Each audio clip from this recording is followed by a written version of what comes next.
Letters to Bhagavan Ramana Maharshi, New Year's Day 1962, New York City, by Sri Arunachala Bhakta Bhagawata. This article appeared in the March-April 2023 issue of the Maharshi newsletter, which is published by Arunachala Ashrama. Sri Arunachala Bhakta Bhagawata, the founder of Sri Arunachala Ashrama, wrote numerous letters of prayer and petition to his guru, Sri Ramana Maharshi. The letters that he laid at the feet of his master were an endless outpouring of love, and by reading them we can palpably feel the intensity of his surging devotion. This is taken from his book titled In Search of Self, published by Arunachala Ashrama. Arunachala Ramana, at this time last year, I was at your lotus feet along with my nephew, Ram Bahadur, who was made an instrument of Arunachala to enable me to be present physically before you.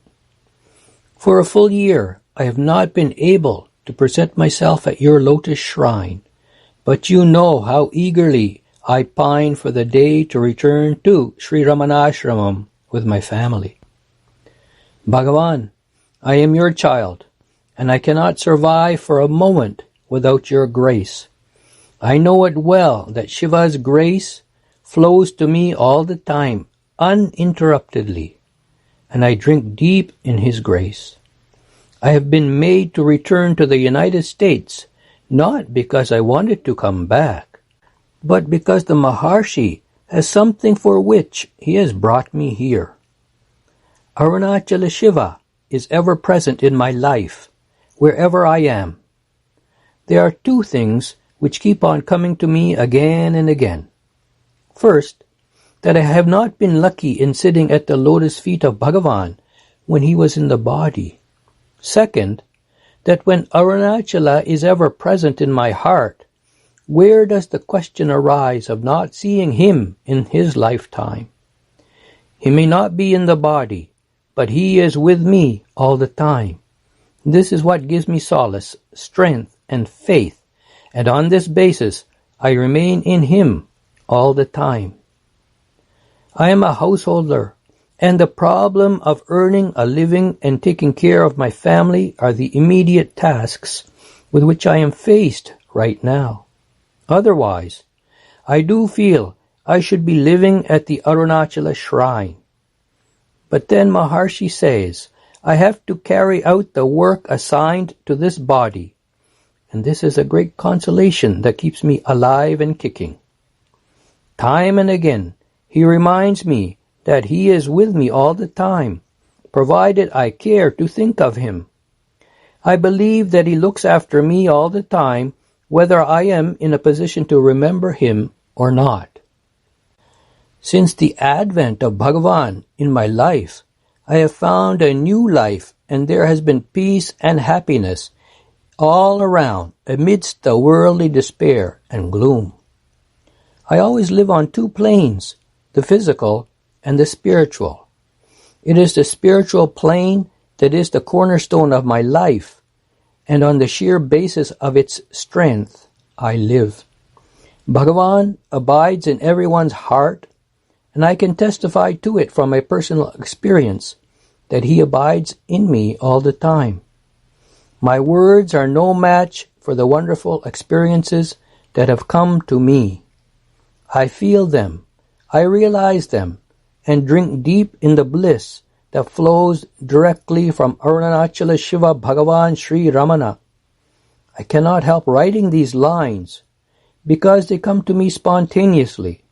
For me, Bhagavan shines as brightly as the sun.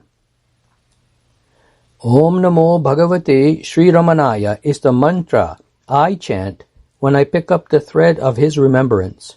I must admit that it is not all the time that I do it, not because I do not want to do it, but for the simple reason that I forget to return to my real moorings. Things of the world distract my attention, and I keep sailing on the material plane until Bhagavan suddenly wakes me up from my slumber and asks me to pick up the thread I lost a little while before. For this grace, I am eternally grateful to Arunachala Ramana. Who am I to be grateful to him? It is his duty to bear my burden, and he does it for me. I am his child, and if I were to stray, no one but he would be blamed. But he is the creator, preserver, and destroyer of the world, and it is only his lila which makes me feel that way. He is ever abiding in our hearts, and he is taking care of us all the time. The most wonderful thing for me, who did not have the good fortune of seeing him in his lifetime, is the experience that comes to me always.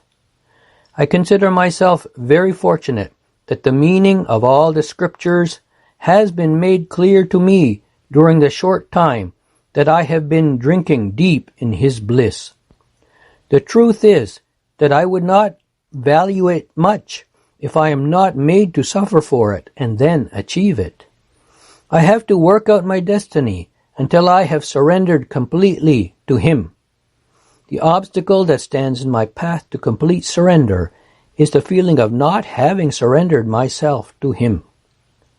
The moment I leave everything to him, it does not take even seconds for the result to materialize. Maharshi is so kind, so full of the milk of human kindness, that now and then I begin to marvel whether at all I deserve his grace.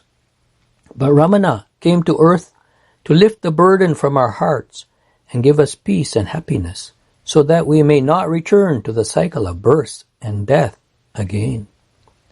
I always feel that he protects and saves me. The other day I kept thinking of all the fortunate devotees who gathered at the lotus feet of Arunachala to participate in the munificent grace of Maharshi Ramana.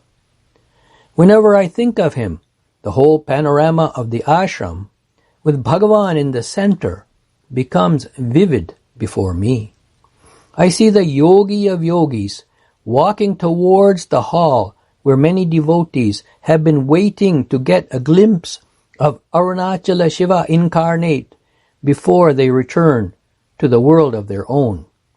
Months and years have passed since Bhagavan walked on the earth, but for me, he walks here, there, and everywhere all the time. What I am writing here is not something wonderful. I am simply unburdening myself of the noble sentiments that move me towards his lotus feet. I must admit that whenever I try to accomplish something on my own strength, I fail miserably in the endeavor. But when I resign myself to the great Lord of Arunachala, the result is there all at once.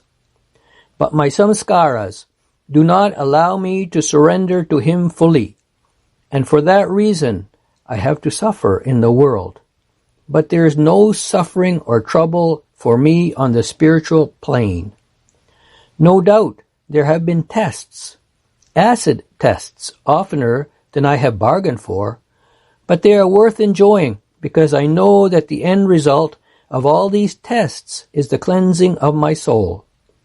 I am writing these lines on the typewriter, and before me is a photo of Bhagavan reclining on the sofa and looking benignly on me.